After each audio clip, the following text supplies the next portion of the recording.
All right, we continue doing some more stuff to the Land Cruiser, and today we're working on the front end. I really want to take you guys to this front part of the Land Cruiser itself.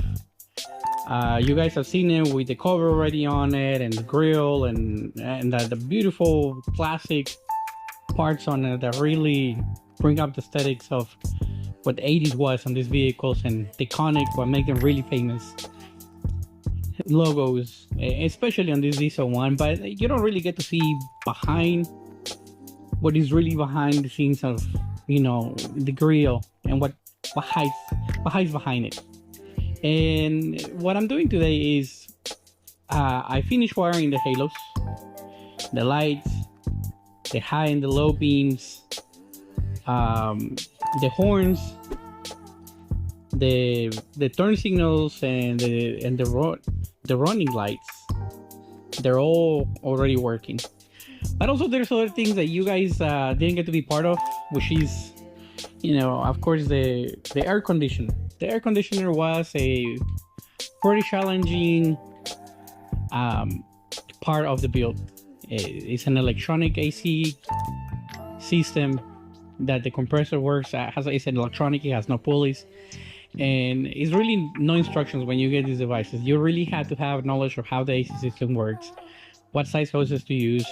There is a bunch of videos on YouTube, but they're all different from, you know, scenarios and the size of it, and how to bleed them and purge them, and how much amount of oil to put in them, and all the details that go into it to actually get them to function them properly. And this, personally, it works really well. It's really cool. But let me get you guys a little bit closer here to it, and you guys can see how beautiful everything looks. Very nicely well painted. The whole front was taken apart and took all the screws. Everything was removed out of the front, and everything got repainted, powder coated, as much as we can without, you know, being invasive into the build. That guy missed the bucket, so he did not make it to to the acid bucket and the sandblasting and the powder coating. But, you know, we got some, they're not train horns, they're very loud horns, but they're very classy. They don't have like a truck or a train. They just sound like a really loud horn, but it's nothing obnoxious, it's nothing too crazy. It's just something just to kind of call your attention, or to move somebody out of the way. And they're great. Again, all the lighting, all of the stuff is coming together, and I'm about to put everything back. And I kind of just want to bring you guys behind the curtain for the last time. Hopefully we'll have the front apart. I'm very careful with this stuff. As you guys can see, I have it on top of foam and stuff like that. They're just almost irreplaceable parts. There is no market for these things. There is a lot of parts that had to be remade, and a lot of rebuilding into this build. A lot of this stuff, there is no plug-in, nothing. There is not, you know, call the auto parts and have it ship over here, and you have it like in a week or whatever. A lot of this stuff had to be built for it. A quick example is the radiator. As you guys can see, it looks brand new, but the radiator had to be completely rebuilt, had to be completely desoldered, every single vein of that radiator had to be clean and checked. And they took all of the sides had to be taken apart, and then it got resoldered and checked and pressure tested, and the whole nine. Like, it's a build. It's an expression of love for sure. And a lot of the stuff is gonna be put together, you know, wiring, everything is gonna have a loom, everything's gonna be secure, the whole nine. But on this stage, it's a switch stage, you kind of stop and really appreciate what really goes into it. Once everything gets, you know, tucked together, loomed together, the whole thing is put together, you don't really get to kind of see what's going on. And it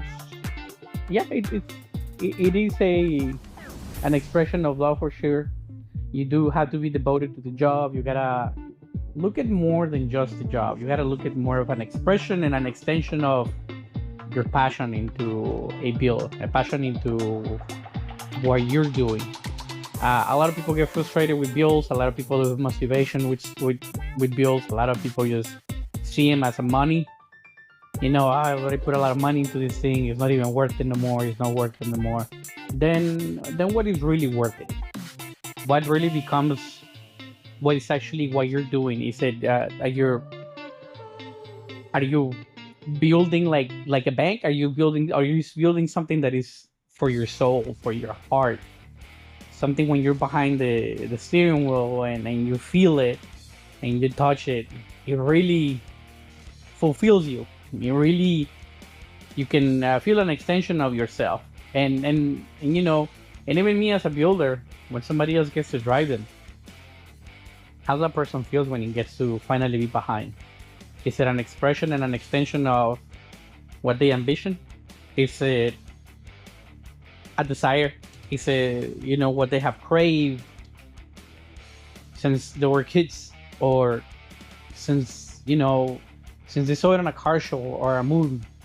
And it really brings out to, you know, to those that are very passionate, it really brings out the best of us. It really brings out such a different perspective, such a different approach, such a different admiration for things. You see them in car shows all the time, you know, like, man, how do you build that? And like, some people build them with very minimum tools and stuff, and I'm not exempt to that. I don't have millions of dollars worth of tools and equipment and everything, and here we are.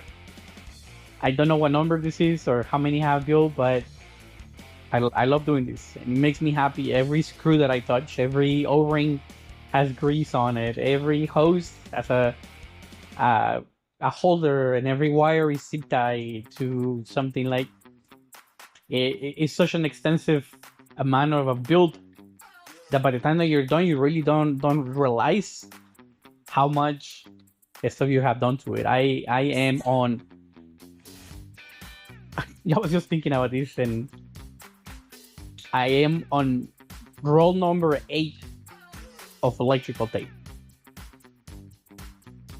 And when you get to think like how many feet that is insane how much tape it is. And it's not like I'm just taping things, but it's like when you create a loom, you have to tape the loom and secure things and seal the ends, and it's insane the miles of wiring and stuff that you lay.